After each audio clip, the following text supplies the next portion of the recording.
বলতেছে একটা যদি কথা বলিস জানে মেরে দিব, জানোয়ারের বাচ্চা মেধা মেধা করিস। ঢাকা বিশ্ববিদ্যালয়ে কোটা সংস্কারের দাবিতে শিক্ষার্থীদের আন্দোলনে দুপক্ষের সংঘর্ষে আহত শতাধিক শিক্ষার্থী।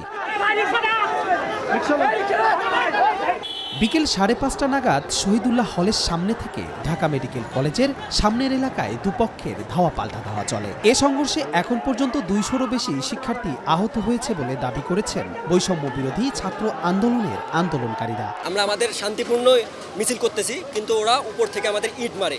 ইট মারার পরে আমরা পিছায় যাই, কিন্তু তারপরে ওরা পিছন থেকে আমাদের হামলা করে। মাথা আঘাত করছে, পায়ে আঘাত করছে, প্রচন্ড পরিমাণে ওদেরকে মারছে। স্বাধীনতার 54 বছরে এসে আমরা সেই কোটা বঞ্চনা শিকার হচ্ছি।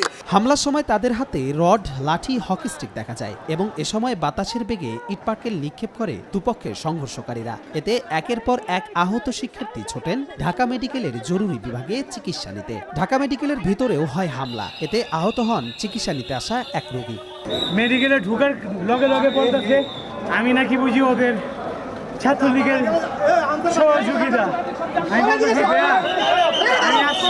এর আগে সোমবার দুপুরে ঢাকা বিশ্ববিদ্যালয়ের রাজু ভাস্কর্যের সামনে বিক্ষোভ করে শিক্ষার্থীরা। এই আন্দোলনকে ঘিরে শাহবাগ সহ আশেপাশের রাস্তায় বিপুল সংখ্যক পুলিশ অবস্থান নেয়। প্রায় 2 ঘন্টা রাজু ভাস্কর্যের সামনে সমাবেশের পর আন্দোলনকারী শিক্ষার্থীদের একাংশ দুপুর প্রায় 2:15টার দিকে ছেলেদের হলের দিকে অগ্রসর হয়। কবি জসিমউদ্দিন হল, বিজয় 71, বঙ্গবন্ধু শেখ মুজিবুর রহমান হল সহ বেশ কয়েকটি ছেলেদের হল রয়েছে এখানে। হলগুলোর সামনে পৌঁছে আন্দোলনকারী শিক্ষার্থীরা বিভিন্ন স্লোগান দিতে থাকে। এক পর্যায়ে দুপুর 2:45টার দিকে ইটপাটকেল নিক্ষেপ দিয়ে দুপক্ষের সংঘর্ষ শুরু হয়। এতে আহত হয় অনেক নারী শিক্ষার্থী। এরপর তারা রোকেয়া হলের সামনে স্লোগান দিয়ে জড়ো হতে থাকে।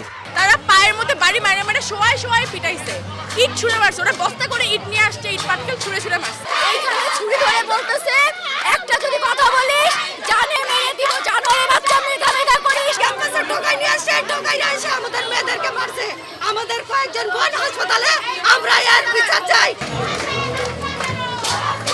কবির চৌধুরী জয়, মাই টিভি অনলাইন।